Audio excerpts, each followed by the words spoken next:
오늘은 우리가 출애굽기에 대해서 같이 나누겠습니다. 두 번에 걸쳐 나눌지 아니면 세 번에 걸쳐 나눌지 인도하심을 따라서 나누고자 합니다. 우리가 성경을 창세기부터 좀 사실적인 부분들도 그렇고 거기에 감추어진 하나님의 그런 계시라든지 하나님의 그 구속사라든지 이런 부분들에 대해서 살피기를 원합니다. 성경은 한 권의 책이라고 말씀을 드렸죠. 성경은 한 권의 구속의 드라마입니다. 그래서 창세기가 따로 놀고 출애굽기가 따로 놀고 요한복음이 따로 노는 것이 아니라 전체적인 하나님의 구속에 일하는 그 맥락 가운데 있습니다. 요한복음 5장 39절에서 말씀한 것처럼 이 책은 누구에 대해서 증거하는 것이라고요? 예수 그리스도에 대해서 증거하는 것이라고요. 그래서 구약에서는 장차 오실 예수 그리스도에 대한 예표로 가득 차 있고 그 구속의 사건을 서로 다른 형태의 상황과 환경을 통해서 사건들을 통해서 예수 그리스도의 구속이 어떻게 이루어질지를 우리에게 의미해 주고 있습니다. 예를 들면 창세기에서는 아담과 하와가 죄를 범하였을 때 하나님께서 그들에게 먼저 무화과 나무 잎으로 자기의 부끄러움과 수치를 같은 말이네요. 수치와 두려움을 가리고자 했던 그들에게 가죽옷을 지어 입힘으로써 여자의 후손에 대한 약속을 주시고 가죽옷을 지어 입힘으로써 하나님께서 그들의 허물을 가리시는 분이심을 그들을 용서하시는 분이심을 계시를 하셨다면 또 노아의 홍수 때에도 홍수라는 것은 저주고 심판이죠. 그러나 그 심판 가운데서도 예수 그리스도로 예표되는 노아와 또 예수 그리스도로 예표되는 그 방주로 인해서 구원받는 노아의 그 가족을 또 표현해 주고 있기도 합니다. 이런 사건들이 인물이 달라지고 사건이 달라지고 겪는 그 상황들이 다르지만 그러나 하나님께서는 그 예수 그리스도의 십자가의 구속의 내용을 여기다 다 포함하고 있습니다. 그래서 창세기에서 우리가 아는 것처럼 그 하나님이 어떤 분인지에 대해서 전부 다 설명하지 않습니다. 그래서 하나님의 계시는 어떻다고 우리가 배웠죠? 점진적이라고 배웠습니다. 부채꼴 모양으로 점점 하나님에 대해서 알아가게 되는 것입니다. 그래서 오늘은 출애굽기에서 하나님께서 우리에게 어떤 하나님으로 계시하고 있는지 출애굽기의 내용이 구성이 어떻게 되는지 이런 부분들을 두루두루 살펴보겠습니다. 어떤 특정한 교재를 가지고 나누는 게 아니다 보니까 제가 여기저기에서 공부하고 읽고 하는 걸 하다 보니까 그 어떤 패턴이나 규칙이 있는 건 아닙니다. 그래서 먼저 출애굽기라는 이름은 사실 가톨릭 성경에 보면 탈출기라고 되어 있습니다. 그게 70인역이라는 그 헬라어 번역본에서 따온 이름인데 그게 가장 적합한 이름이기도 하죠. 애굽에서 탈출하는 내용을 다룬 것이 출애굽기입니다. 그래서 이게 출애굽기라는 것은 중국어 성경에서 따온 이름입니다. 그래 그 가톨릭 성경에는 탈출기 이게 좀 더 화가 닿지 않습니까? 출애굽을 한 것이 아니라 탈출을 한 게 맞죠. 하나님의 은혜로 하나님의 사람을 통해서 탈출을 한 게 맞습니다. 그래서 이런 제목들 히브리어 제목은 조금 다르지만 그러나 70인역의 그 제목이 또 오늘 우리가 나누는 이 제목이 좀 그 의미를 더 많이 담고 있습니다. 출애굽기는 지금 오늘 칠판은 안 쓰는데 그냥 잘 따라오시면 좋겠습니다. 지도를 잘 아시니까요. 아브라함은 갈대아 우르에 살았습니다. 그렇죠. 갈대아 우르는 오늘날의 이라크 지역이죠. 유프라테스 강과 이름을 많이 말하면 헷갈릴까봐 갈대아 우르에서 살던 아브라함을 하나님께서 그를 가나안 땅으로 인도해 오셨죠. 우르에서 살던 아브라함이 어디에 가서 삽니까? 하란에 가서 살죠. 제 칠판을 사용할 때 그림으로. 그래서 우르에서 하나님께서 나타나시고 하란에서 나타나시고 하란에서 가나안 땅으로 들어왔다가 아브라함이 가나안 땅에서 큰 흉년을 만나서 애굽에 다시 내려왔다가 가나안으로 올라가죠.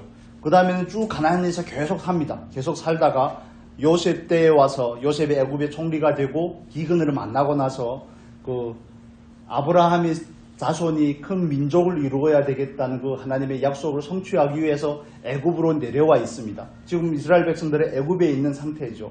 그래서 장소적인 개념으로 보면 출애굽기는 세 장소 안에서 벌어진 일을 우리에게 말씀해 주고 있습니다. 첫 번째는 애굽에 있는 내용이죠.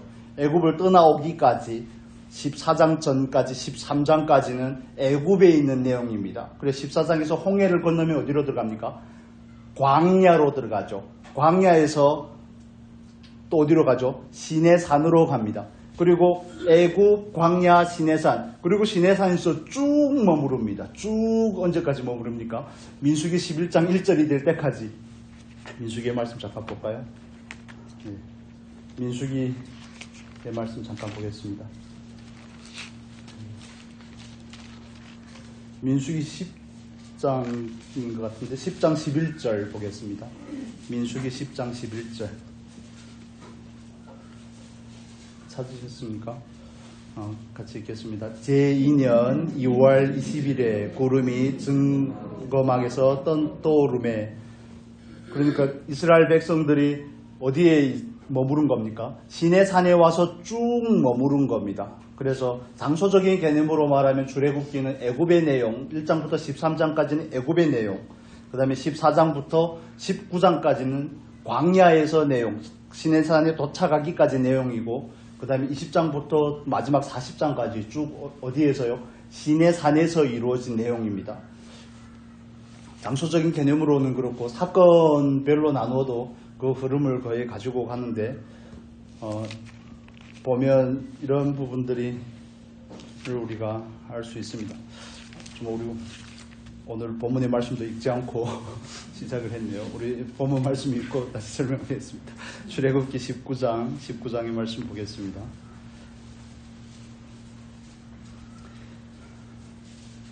19장 4절에서 6절까지 보겠습니다. 19장 4절에서 6절 같이 읽겠습니다. 나의 애굽 사람에게 어떻게 행하였음과 내가 어떻게 독수리 날개로 너희를 업어 내게로 인도하였음을 너희가 보았느니라. 세계가 다 내게 속하였나니 너희가 내 말을 잘 듣고 내 언약을 지키면 너희는 열국 중에서 내 소유가 되겠고 너희가 내게 대하여 제사장 나라가 되며 거룩한 백성이 되리라. 너는 이 말을 이스라엘 자손에게 보할지니라.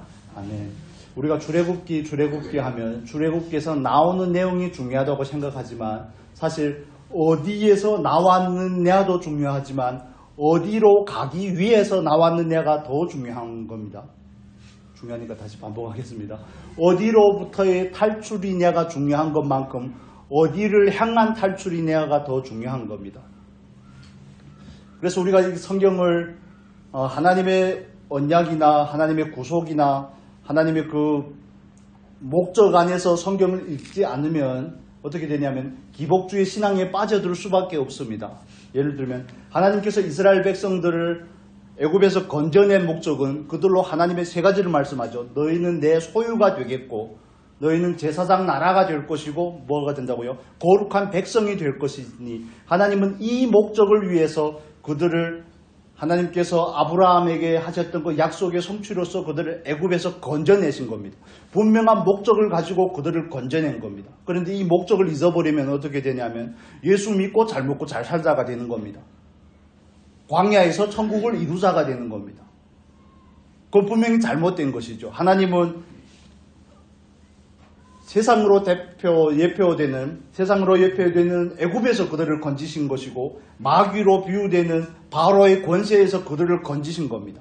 홍해는 세례의 사건이죠. 유월절은 구원의 사건이고 홍해는 세례의 사건입니다. 그래서 광야를 걸쳐서 그들은 가나안을 위해서 애굽에서 건짐을 받았다는 겁니다. 그래서 저와 여러분이 신앙을 이해할 때도 내가 구원을 받은 것은 뭡니까?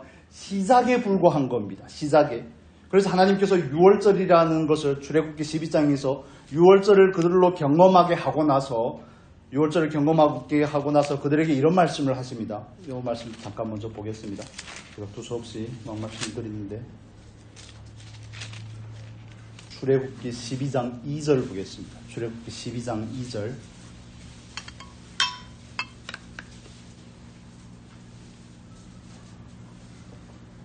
같이 읽겠습니다. 이 달로 너희에게 달의 시작 곧 해의 첫 달이 되게 하고 그들은 하나님의 구속 안에서 하나님의 백성이 되었지만 고린도후서 5장 17절의 표현대로 우리가 이번 주에 암송했던 말씀이 있죠. 그런즉 그리스도 예수 안에 있으면 뭐라고요? 새로운 피조물이죠. 그래서 6월절은 그들에게 시작에 불과한 겁니다. 시작이지 끝난 게 아니죠. 시작했으면 유월절을 경험했으면 홍해를 건너야 되고, 홍해를 건넜으면 광야를 가야 되고, 광야를 가서 시내산에서 하나님과 언약을 다시 맺어야 되고, 약속을 다시 맺어야 되고, 이제는 우리가 하나님의 은혜를 깨달은 사람으로서, 사랑을 깨달은 사람으로서 말씀대로 살겠습니다가 언약인 겁니다. 그래서 24장, 출애굽기 24장에 보면 하나님께서 모세를 통해서 이스라엘 백성과 언약을 맺을 때 양을 잡아서 그 피를 두 부분으로 나누어서 이스라엘 백성들에게 피를 뿌리고 피의 언약을 세우죠. 피의 언약을 세웁니다. 그래서 그들은 하나님의 구속받은 언약의 백성으로서 말씀을 따라 살아야 된 운명에 처하게 된 겁니다. 이제 내가 살지 않겠습니다가 안 되는 것이죠. 그들은 나는 이제 하나님의 소유가 되기 위해서 언약을 지키겠습니다. 제사장 나라가 되어서 하나님을 섬길 뿐만 아니라 열방을 섬기겠습니다가 되는 겁니다. 아브라함과의 그 약속 가운데서는 하나님께서 너희로 인해서 열방이 복을 받을 것이다. 이 정도로 계시를 하셨다면 출애굽기 19장에 와서는 구체적으로 콕콕 집어서 말씀을 하시죠. 제사장 나라가 될 것이다. 하나님을 섬길 뿐만 아니라 제사장은 하나님도 섬기고 백성도 섬기지 않습니까?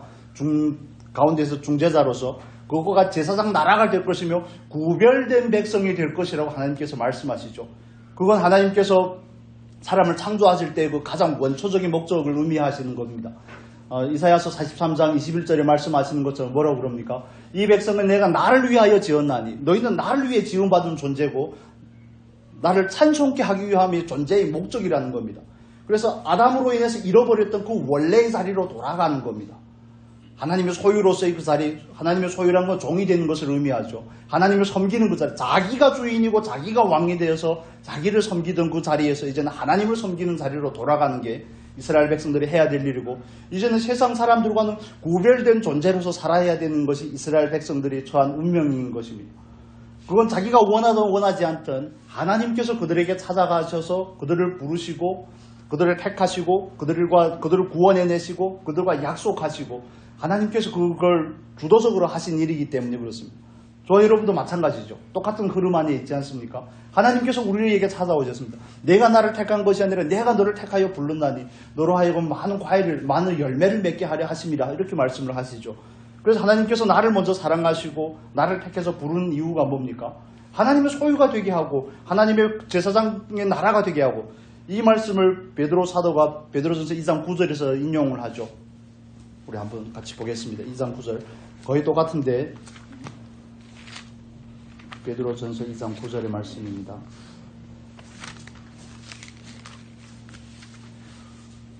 신약성경 378페이지입니다. 같이 읽겠습니다. 오직 너희는 택하신 족속이요 왕같은 제사장들이요 거룩한 나라요 그의 소유된 백성이니 이는 너희를 어두운 데서 불러내어 그의 기이한 빛에 들어가게 하신 자의 아름다운 덕을 선전하게 하려 함이라.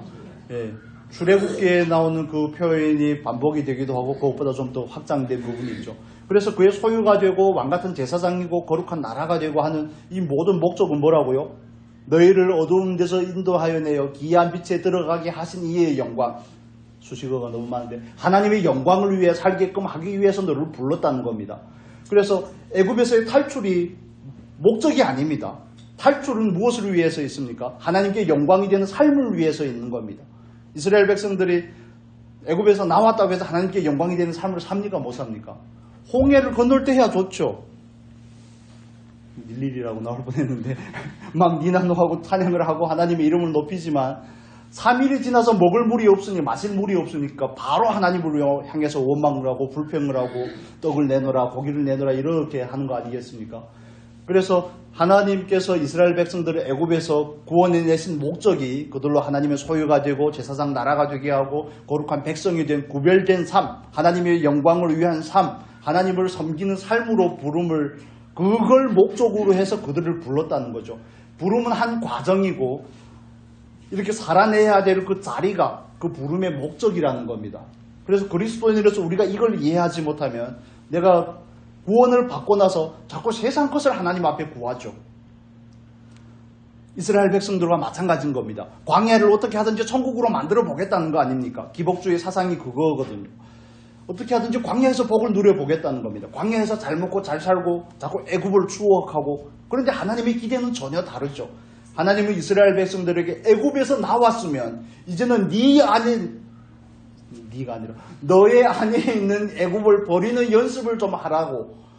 너의 안에 있는 그 애굽을 버리는 게 광야고 나온 땅을 회상하는 것이 아니라 세상에서 내가 한 가지 그런 거 회상하지 말고 들어갈 땅을 바라보라는 것입니다. 그래서 시내산에 이르러서 그들에게 언약을 맺고 율법을 주시고 성막을 주고 나서 성막에 하나님의 영광이 충만하게 임재하고 그들을 하나님께서 어디로 초대하는 겁니까? 레위기로 초대를 하죠. 레위란 뜻이 뭐죠? 하나님과 연합입니다. 연합. 구원에서 연합까지, 구원에서 하나님이 충분한 생명을 누리고 하나님과 연합하는 그 자리까지 인도하는 것이 하나님의 목적이라는 것을 이해를 하셔야 되는 겁니다. 그래서 출애굽기에서는 또 다른 표현으로 이스라엘 백성들을 군대라고도 표현을 하죠. 하나님의 군대라고도 표현을 합니다. 물론 여러 가지 신분적인 특징이 있지만 방금 말씀을 드린 것처럼 가장 강조하고 싶은 게 이겁니다. 우리는 그리스도 안에서 내가 원해서 믿은 게 아니지만 믿게 되었지만 이제는 그분이 원하는 삶을 위해서 부름을 받았다는 것을 이해를 해야 됩니다. 하나님의 나라를 이 땅에서 우리가 살아가는 동안에서는 이루기 위해서 하나님의 나라에 참여하기 위해서 그 나라가 땅끝까지 전파되는 그걸 위해서 우리가 부름의 이 자리에 있는 것이고 궁극적으로는 하나님 앞에서 어떤 존재가 되기까지 그게 우리가 신앙을 하는 목적이라는 것을 이해를 하셔야 됩니다. 여러분 이해가 되십니까? 그래서 그 신분을 우리에게 주셨지만 그 신분에 걸맞는 사람으로 우리를 빚어가는 것이 하나님의 역사고 하나님께서 출애굽기에서 이스라엘 백성들에게 하는 그런 일들이 있죠. 요한복음 10장 10절에서 뭐라고 그러죠? 예수께서 오신 것은 너희에게 생명을 주고 너희 안에 생명이 더욱 풍성케 하게 하기 위함이라고 표현을 하죠. 사실 이게 짧은 한 구절의 말씀 가운데 하나님께서 우리를 구원하신 목적이 거기에 있습니다. 첫째는 우리에게 생명을 주고 그 생명이 더 풍성하게 하고 레위기에 들어가기 전에 출애굽기 40장에 하나님의 임재가 성막에 충만할 때 하나님의 임재가 성막에 충만하고 또 레위기에서 하나님과 연합되는 그 삶을 위해서 하나님께서 우리를 불렀다는 겁니다. 구원이 목적이 아닙니다. 충만하게 하나님과 더불어 사는 삶을 연습하기 위함입니다. 왜냐하면 아담과 하와가 잃어버린 것이 에덴이지 않습니까? 하나님과 함께 사는 그 자리를 잃어버렸기 때문에 하나님의 나라로 예표되는 그 자리를 잃어버렸기 때문에 하나님은 새 하늘과 새 땅을 위해서 장차 다시 회복할 신지를 위해서 신천지 때문에 저기 표현을 쓰기가 그런데 새 하늘과 새 땅을 위해서 그 예루살렘에서 하나님과 함께 사는 거 아니겠습니까? 그걸 구약에서 모형으로 쭉 보여주는 겁니다. 그래서 그리스도인이 된다는 것은 은혜로 구원받고 이제는 은혜 안에서 말씀을 따라 사는 삶을 연습을 하는 것입니다. 요한복음 14장 21절에 말씀하는 것처럼 내 계명을 가지고 지키는 자라야 나를 사랑하는 자니 그걸 연습을 하는 겁니다. 나는 예수님인데 말씀 따위는 관심이 없고 기도는 관심이 없고 나는 그냥 복을 받고 이 땅에 살겠습니다. 과연 구원받은 게 맞을까? 잘 이해하지 못해서 그럴 수도 있지만 과연 구원받은 게 맞을까? 그래서 내가 변화되기를 원하든 원하지 않든 하나님은 그 일을 할 수밖에 없습니다. 이스라엘 백성들이 가나안 땅에 들어가기 싫어하니까 어떻게 합니까? 겁을 좀 드리도록 하겠습니다. 광야에서 다 죽게끔 하지 애굽으로 못 돌아가게 합니다. 하나님께서. 별로 안 무서워하시네요. 뭐 북한식 구호인데 북한식 구호인데 그 영화에 보면 그 예전에 저희 어릴 때 봤던 그 영화인데 명령령 27호라는 그런 영화가 있습니다. 별로 이 얘기까지 생각도 안 했는데 거기에 보면 북한에서 그 공작원들이라고 그러죠. 이렇게 남한으로 파견을 하는데 시간이 막 늦어지고 그러거든요. 환경이 어려움 때문에 시간이 늦어지고 그러니까 거기서 대장이 하는 말이 그 표현이 너무 마음에 와닿아서 이제부터 우리의 노선은 직선이다 이렇게 표현을 하거든요. 산이든 바다든 강이든 우리는 그냥 시간이 없으니까 어떻게 한다는 겁니까? 반드시 가겠다는 거 아니겠습니까? 그런데 우리가 자꾸 막 이렇게 막 돌고 이러면 안 되는 겁니다. 그게 또 생각이 나서 그렇습니다. 그래서 이건 우리에게 주어진 숙명과 같은 삶입니다. 구원받은 그리스도인에게 있어서 내 안에 정말 그분이 충만한가? 나는 그분과 연합된 삶이 되는가? 나는 그분 안에서 거룩이 있는가? 이걸 위해서 거룩을 위한 부르심인 거죠. 근데 이건 다 내려놓고 나는 이제는 구원은 따는 당상이니까 따는 당상이 아닙니다. 따는 당상이 아닙니다. 출애굽기 32장에서도 모세가 그런 표현을 하죠. 정말 하나님께서 이 백성을 정말 우상숭배하는 이 백성을 버리시게 했거든. 이 백성을 구해주고 나를 버리라고 내 이름을 생명책에서 도말해 주십시오. 이런 표현을 하거든요. 한번 구원받은 게 끝까지 확실하게 간다. 이런 보장이 없다는 것을 좀 두려움을 좀 가지셔야 됩니다. 두려움을 좀 가져야 됩니다. 그러니까 한 번 받은 구원이 너무 확고한 것처럼, 물론 하나님의 약속이 변개치 않지만 우리가 버릴 수도 있다는 사실을 성경이 우리에게 반복해서 강조하고 있습니다. 내가 나를 부인하면 나도 너를 부인하리라, 이렇게 예수님께서 말씀하시죠. 그렇기 때문에 이건 우리가 그 약속 안에서 그분의 사랑에 반응하면서 굳게 붙잡고 끝까지 가는 겁니다. 내가 붙잡지만 사실 하나님께서 나를 붙잡는 것이죠. 내가 나가는 것이 아니라 그분의 열심이, 그분이 우리를 견인해 가는 겁니다. 우리가 약해질 때마다 우리에게 믿음을 주시고 우리를 인도해 가시는 것이죠. 그렇기 때문에 이건 우리에게 주어진 숙명과 같은 삶입니다. 예수를 믿지만, 예배를 드리지만 계속 세상적인 방식으로 사는 거 굉장히 큰 문제가 있습니다. 가치관이 바뀌지 않는 거, 자꾸 애굽을 추억하는 거, 오이를 내놔라, 부추를 내놔라, 마늘을 내놔라, 수박을 먹었는데 고기 가마 옆에서 냄새나 맡았겠지 어떻게 고기를 먹었겠습니까? 그런데 그걸 자꾸 들먹이면서 이 길을 가기 싫다고 말하는 거, 하나님 앞에서 이건 불공경이고 죄죠. 좀 무섭습니까? 그래서 이런 부분에 있어서 성경은 우리에게 설명을 해주는 것입니다. 어떤 관점을 가지고 성경을 보는 것이 아니라 성경에서 그 이야기를 우리에게 하고 있습니다. 우리가 예수를 믿은 것뿐만이 아니라 믿는 것으로 끝나는 게 아니죠. 믿는 것으로 끝나는 것이 아니라 그분을 섬겨야 될 거 아닙니까? 그분을 왕으로 모셔야 될 거 아닙니까? 내가 그분의 종이 되어야 되는 것이잖아요. 그러지 않으면 그분이 우리에게 약속을 하셨다고 할지라도, 하나님께서 우리에게 약속을 하셨다고 할지라도 우리가 믿음으로 화합하지 아니하면 그 약속을 누릴 수가 없는 것입니다. 그 안식에 들어갈 수가 없는 겁니다. 그래서 남정네만 60만 5천 3,550명이 나왔는데 두 사람이 딱 들어가잖아요. 처음으로 나온 1세대에서는 여호수아와 갈렙만이 들어가고, 그 다음에 죽은 사람으로서는 요셉만이 들어갔잖아요. 요셉의 해골만 가지고 올라가게 됐는데, 그런 부분에 있어서도 마찬가지입니다.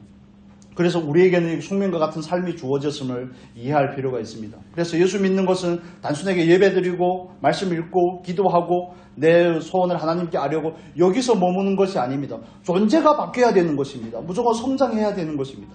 그걸 위해서 우리는 하나님의 말씀을 학습을 하는 것이고, 말씀을 암송하기도 하고, 암송한다고 또 외운다 그럴 뻔했네요. 암송하기도 하고 묵상하기도 하고 성경을 읽기도 하고, 모든 것을 그걸 위해서 하는 겁니다. 물론 그 궁극적인 목적은 하나님과 함께하는 것, 삶을 위함이죠. 그런데 그냥 우리들의 마치 우리가 가는 길이 어려운 길인 것처럼 생각하는 것이 아니라 이건 지극히 당연한 길이고 아직 이 길에 대해서 이해하지 못하는 분들에 대해서 우리가 기도하고 좀 안타까워해야 될 부분입니다. 판단하고 정죄하는 것이 아니라 아직도 기복주의에 빠져 있으면 어떻게 합니까? 큰일이 나는 거 아니겠습니까? 주여 주여 하는 사람마다 다 하나님의 나라에 들어가는 것이 아니라 내 말대로 순종한 사람이 들어간다고 말씀하시죠. 나는 너를 모른다. 이 땅에서 그분들을 모르는데 그분이 우리를 모르는 게 너무 당연하지 않겠습니까? 우리가 하나님 안에서 좀 그런 경계를 가질 필요가 있습니다. 그래서 출애굽기는 단순하게 이스라엘 백성들이 애굽에서 나온 얘기뿐만 아니라 그 배후에는 구속과 그 구속의 목적과 그 구속의 여정 가운데 일어나는 일들, 우리가 궁극적으로 다다라야 될 그 지점을 우리에게 설명을 해주고 있습니다. 구원을 받고 나서 그래서 우리는 하나님 앞에서 그 추구를 가지셔야 되는 겁니다. 하나님, 제가 종이 되겠습니다. 하나님, 제가 거룩하게 구별되게 살겠습니다. 세상의 가치가 어떻게 되든지 저는 타협하지 아니하고 구별되게 살겠습니다. 세상 사람들이 돈을 섬길지는 모르겠지만 저는 하나님을 섬기겠습니다. 저는 하나님을 섬기고 이 세상을 섬기겠습니다. 하나님의 이 세상에는 아직 하나님을 모르는 사람들, 또 하나님의 나라에 필요한 사람들을 섬기는 자로 일꾼으로 쓰임받기를 원합니다. 이런 소원들은 우리가 당연히 가져야 되는 것들입니다. 그냥 출애굽기 언제 탈출을 했고 몇 사람이 나왔고 어떤 코스를 거쳤고 그냥 물리적인 그 여정을 이해하는 것도 중요하지만 거기에 내포된 하나님의 구속의 의미를 이해하는 것이 훨씬 더 중요합니다. 예를 들어서 이런 부분들입니다. 제가 예전에 출애굽기 1장 한번 넘겨보시겠습니까? 출애굽기 1장.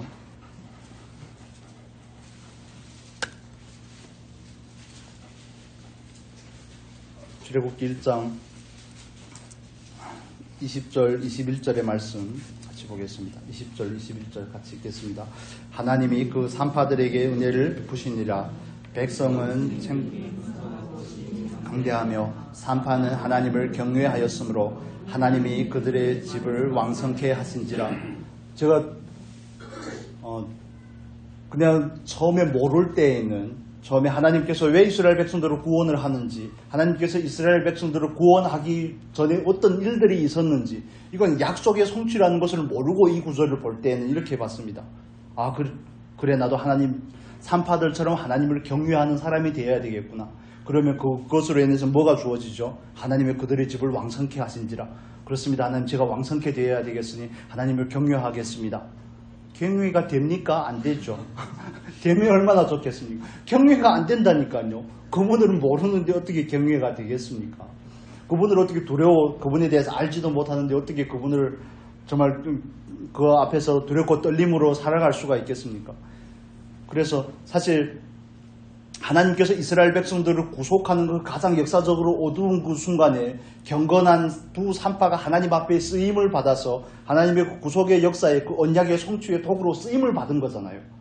우리가 약속이라는 관점, 구속이라는 관점에서 이걸 성경을 이해하게 되면 이렇게 해석이 되지만, 그렇지 않으면 옛날에 저처럼 제가 하나님을 경외하기를 원합니다.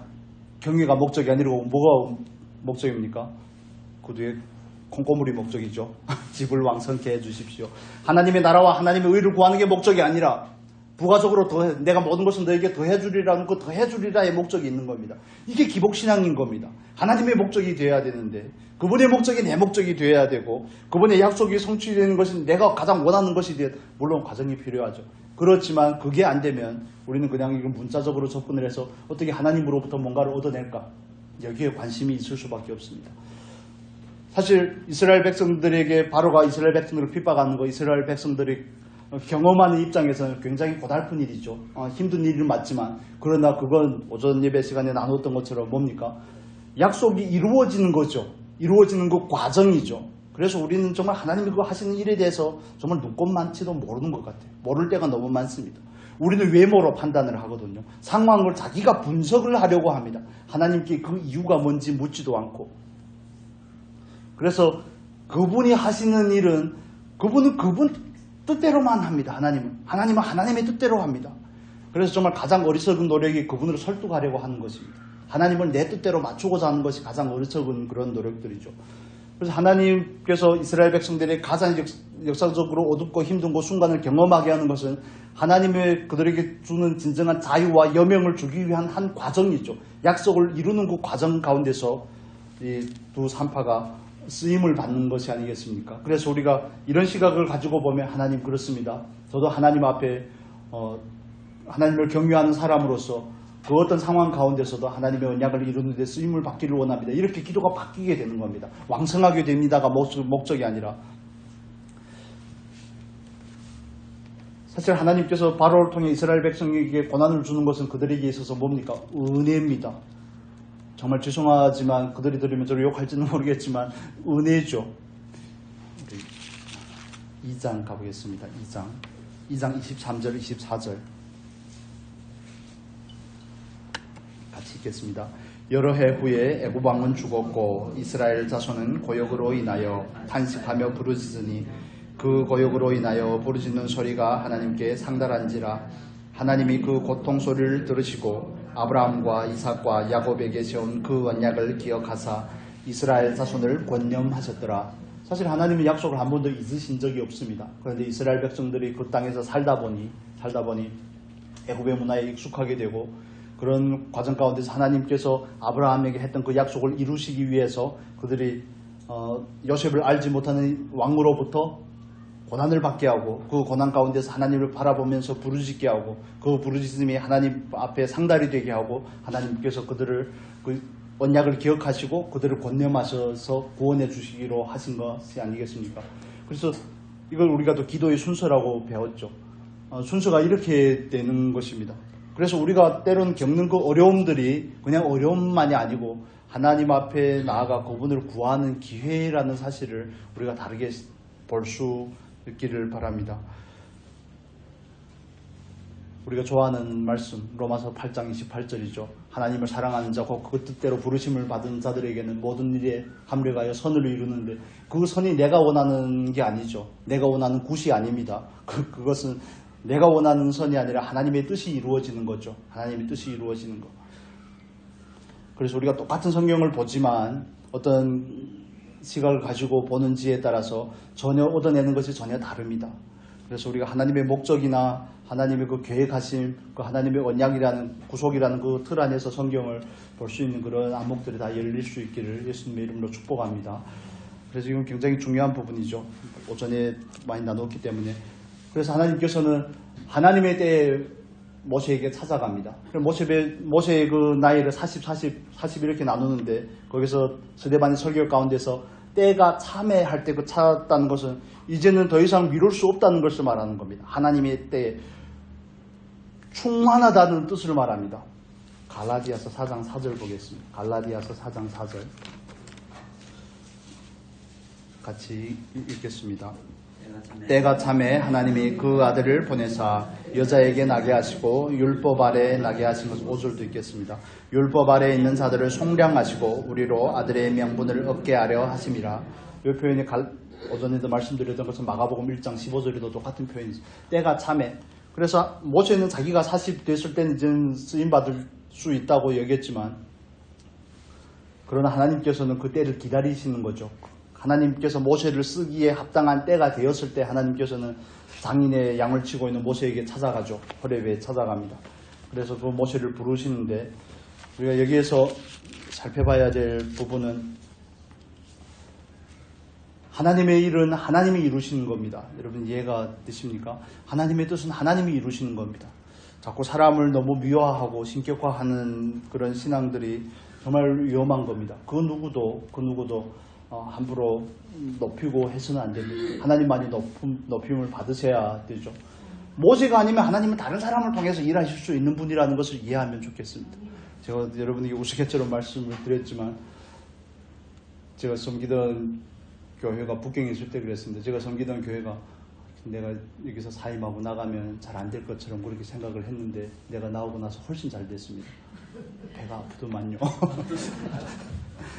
얼마나 착각입니까? 내가 목회를 안 하면 안 되고 내가 설교를 안 하면 안 되고 그런 게 없습니다. 하나님이 하시죠. 그런데 준비된 사람을 통해 한다는 부분에 있어서는 우리가 정말 준비된 사람이 되고자 하는 소원이 우리 안에도 있어야 되지 않겠습니까? 그래서 하나님께서 모세에게 찾아갔을 때 하신 말씀이 있죠. 이건 좀 유명한 말씀이 있죠. 우리 출애굽기 3장 보겠습니다. 3장 14절 같이 보겠습니다.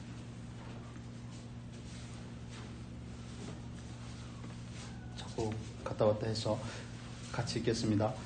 하나님이 모세에게 이르시되 나는 스스로 있는 자니라. 또 이르시되 너는 이스라엘 자손에게 이같이 이르기를 스스로 있는 자가 나를 너희에게 보내셨다 하라. 아멘. 그러면서 15절에서는 그런 표현을 합니다. 하나님이 또 모세에게 이르시되 너는 이스라엘 자손에게 이같이 이르기를 나를 너희에게 보내신 이는 너희 조상의 하나님 곧 아브라함의 하나님, 이삭의 하나님, 야곱의 하나님 여호와라. 이는 나의 영원한 이름이요 대대로 기억할 표현이라. 다른 표현으로 하면 하나님은 스스로 계신 분이지만 하나님은 어떤 분이십니까? 약속하시는 분이죠. 그 약속을 기억하고 있고 그 약속을 이루실 분이라는 것을 의미합니다. 그래서 그 하나님께서 모세를 보내는데 모세를 통해서 이스라엘 백성들을 구원하기 위해서 10가지의 기적을 애굽에서 일으키죠. 여기를 보기 전에 한 구절만 보겠습니다. 제가 이 부분이 많이 감동이 되었던 부분이라 4장 보겠습니다. 4장 넘어와서 4장 13절 14절 같이 보겠습니다. 4장 13절 14절 모세가 가로되 주여 보낼 만한 자를 보내소서. 여호와께서 모세를 향하여 노를 바라시고 가라사대 레위 사람 네 형 아론이 있지 아니하뇨. 그의 말 사람을 내가 아노라. 그가 너를 만나러 나오나니 너를 볼 때에 마음이 기뻐할 것이라. 아멘. 하나님께서는 지금 호렙산에서 누구를 만나고 있습니까? 모세를 만나고 있죠. 들기나무 불꽃 가운데 그에게 나타나서 모세를 지금 설득하고 부르는 중입니다. 모세가 나는 입이 뻣뻣하고 둔합니다. 그렇게 해서 하나님께서 기어이 그를 설득을 하고 계신데 4장 한 장 넘기셔서 4장에 와서 27절 보겠습니다. 27절 여호와께서 아론에게 이르시되 광야에 가서 모세를 맞으라 하시매 그가 가서 하나님의 산에서 모세를 만나 그에게 입맞추니 모세는 호렙산에 있습니다. 아론은 애굽에 있죠. 애굽에서 호렙산까지 가려면 꽤나 가야지 갈 수 있는 거리이죠.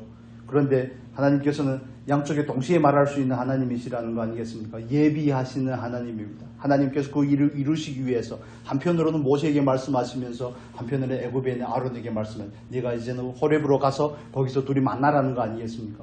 저는 이걸 보면서 그렇구나. 하나님께서 모든 것을, 하나님께서 이스라엘 백성들을 구속하기 위한 그 목적을 위해서 일들을 이렇게 열심히 하고 계시는구나. 모든 걸 예비하고 계시는구나.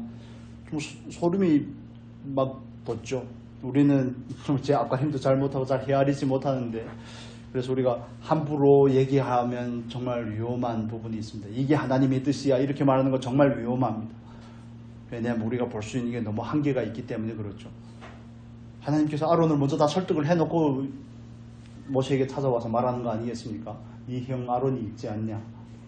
너네 입이 둔한데 그는 말을 잘하지 않냐? 그냥 쐐기를 박는 거죠. 빠져나가지 못하게. 그래서 하나님은 모세와 아론을 통해서 이스라엘 백성들을 구원하는 그 일을 하십니다. 그래서 5장 아론과 모세가 애굽으로 와서 이제는 이스라엘 백성들을 구원을 하는 그 과정에 10가지의 재앙을 경험을 하죠. 그 10가지의 재앙은 이스라엘 백성들이 애굽에 살 때도 이스라엘 백성들이 섬겼는가까지는 정확하지는 않습니다. 왜냐하면 그들도 이스라엘 백성들도 애굽 사람들의 영향을 받지 않았을까 그 정도로 생각은 하고 있지만 그 10가지 재앙에서 만나는 나일강이 피가 된다든지 그런 독종의 재앙이라든지 파리의 재앙이라든지 개구리의 재앙이라든지 이런 모든 재앙들은 애굽 사람들이 섬기는 신들을 의미합니다. 애굽 사람들은 나일강을 섬깁니다. 애굽 사람들은 또 대표적으로 마지막 재앙에서 누가 죽죠? 6월절에 장자가 죽죠. 그래서 애굽의 바로는 자기를 어떤 책에서는 애굽의 신, 태양의 신을 레라고도 표현을 하고 또 제가 다른 책을 보니까 라라고도 표현을 하더라고요. 신의 아들이라고 표현을 합니다. 그런데 흑암의 재앙을 겪게 하죠. 태양을 밝게 하는 것이 아닙니까? 그래서 애굽 사람들이 그 섬기는 바로도 신으로 섬기고 태양도 섬기고 나일강도 섬기고 이런 섬기는 신들을 하나님께서 모세를 통해 일거에 제압함으로 그들에게 보여주는 거죠. 내가 진정한 신이라는 것을 보여주는 거 아니겠습니까? 애굽 사람들은 동의하지 않았을지 몰라도 이스라엘 백성들, 애굽의 문화에 젖어 살았던 그들에게서는 굉장히 큰 충격이죠. 때론 우리에게도 그런 경험들이 필요하지만 하나님은 그 사건을 통해서 그들을 구원해 냈습니다. 10가지의 재앙은 애굽 사람들의 입장에서는 재앙이지만 이스라엘 백성들의 입장에서는 하나님을 경험할 수 있는 귀한 기회가 되죠. 그래서 하나님께서 하시는 모든 일들이 허투루 이루어지지 않는다는 것에 좀 염두를 두시면 좋겠습니다. 그분을 알고 힘쓰는 저와 여러분이 되면 좋겠습니다. 그렇게 10가지 기적을 경험해놓고 홍해 오니까 또 막 떨고 하는 게 이스라엘 백성의 모습이고 우리의 모습이 아니겠습니까? 과거에 기도한 그 기도 응답을 해주셨던 그 하나님은 언제가 안 되었고 지금 만난 그 문제가 하나님보다 더 커서 그것 때문에 헤매고 있는 그런 모습. 그래서 우리는 그 상황만 경험하는 것이 아니라 하나님을 배우고 하나님을 얻어야 되는 겁니다. 하나님을 배우고 하나님을 얻는 것이 저와 여러분에게 있어서 중요한 부분의 문제이죠. 그 다음에 예수 그리스도의 구속의 사건으로 예표가 되는 12장의 말씀을 보고 오늘은 마치겠습니다. 시간 많이 됐네요. 12장의 6월절의 사건이죠. 6월절의 사건 3절 말씀 보겠습니다. 3절 너희는 이스라엘 회중에게 고하여 이르라 이달 열흘에 너희 메인 가족대로 그 식구를 위하여 어린 양을 취하되 여기서 어린 양이라는 표현이 여러 번 나오죠. 요한복음 1장 29절의 말씀이 생각나실 겁니다. 예수님께서 세례 요한이 예수님을 보고 하셨던 표현이 있죠. 보라 세상 죄를 죽어가는 하나님의 어린 양이로다. 그래서 베드로 사도도 베드로전서의 말씀 제가 읽어드릴게요. 거기에도 똑같이 이런 표현을 합니다. 베드로전서 1장에 보면 1장 17절 19절 오직 흠없고 점없는 어린 양 같은 그리스도의 보배로운 피로 한 것이니라. 그래서 6월절에 잡았던 그 어린 양은 누구를 예표하는 겁니까? 예수 그리스도를 예표하는 것이죠. 그래서 6월절 사건에 6월이라는 것은 이런 6월이 아니고요. 넘어갔다는 뜻이잖아요. 패스오버를 넘어갔다는 뜻인데 하나님의 재앙이 넘어간 겁니다. 왜 넘어간 겁니까? 어린 양의 피 때문에 넘어간 겁니다. 어린 양의 피를 인방과 문설주에 발랐을 때 천사가 심판하는 그 천사가 그 피를 보고 넘어가는 겁니다. 저 여러분이 구속을 받은 거 나 때문에 구속을 받은 거 아니잖아요. 누구 때문에 구속을 받은 겁니까? 예수 그린 어린 양의 보배로운 피로 인해서 우리가 구원을 받은 줄로 믿습니다. 그래서 그냥 단순한 6월절의 사건이지만 거기에는 구속의 의미가 포함이 되어 있고 그 6월절 사건에 대해서 다음 시간에 자세하게 나누겠습니다. 그래서 하나님께서 6월절에 그들에게 또 명하는 게 여러 가지가 있습니다. 대표적인 것은 그들로 하여금 양을 잡아서 피는 문설주에 바르고 그 다음에 양의 고기를 먹으라고 말합니다. 먹으라고. 남은 건 소화 다 태워버리고 양의 고기를 먹으라는 겁니다. 왜 먹어야 됩니까? 이제는 믿음의 여정이 시작이 되거든요. 그래서 우리가 구원받고 믿음의 길을 가기 위해서는 뭘 먹어야 되는 것입니까? 하나님의 말씀을 먹어야 되는 겁니다. 양의 피만으로는 안 된다니까요. 피가 능력이 없다는 게 아닙니다. 양의 피만으로는 안 됩니다. 양의 피는 속죄를 위한 것이고 그 다음에 길을 가기 위해서는 말씀을 먹어야 되는 겁니다. 그래서 하나님이 너희는 어린 아이와 같이 하나님의 신령한 젖을 사모하라고 그러죠. 그래야 구원에 이르도록 장성하기 위함이라고 베드로 사도가 2장에서 말씀한 것과 마찬가지입니다. 피만 있어서는 안 되고 고기를 먹어야 됩니다. 고기를 먹어야지 우리는 그 길을 갈 수 있고 그래서 그 6월절이 시작이 되고 나서 일주일 동안은 무교절이라고 그렇게 표현을 하는데 그 무교절은 죄를 멀리하는 시간입니다. 구원받은 백성은 고기를 먹어야 될 뿐만 아니라 뭘 멀리해야 됩니까? 세상을 멀리해야 됩니다. 죄를 멀리해야 됩니다. 오늘은 여기까지만 하겠습니다. 기도하겠습니다. 참 좋으신 아버지 감사합니다. 아버지 우리가 출애굽기를 통해서 하나님의 마음을 깨달아 알게 하시고 언약에 신실하신 그 하나님 또 구원을 우리에게 베푸신 그 하나님을 다시 한번 생각하게 하여 주옵소서. 우리가 하나님을 더 열심히 사모하고 하나님에 대해서 더 많이 알아 하나님을 온전히 섬기고 구원받은 것이 목적이 아니라 하나님 앞에 정말 하나님의 소유된 백성이 되고 거룩한 백성이 되고 또 제사장 나라가 될 수 있도록 우리에게 은혜를 더하여 주시옵소서. 하나님만을 온전히 섬기며 예배하는 우리가 되기를 소원하며 항상 그 구원의 그 감격을 잊지 않고 살아가는 우리가 될 수 있기를 간절히 소원하며 예수 그리스도 이름으로 기도합니다.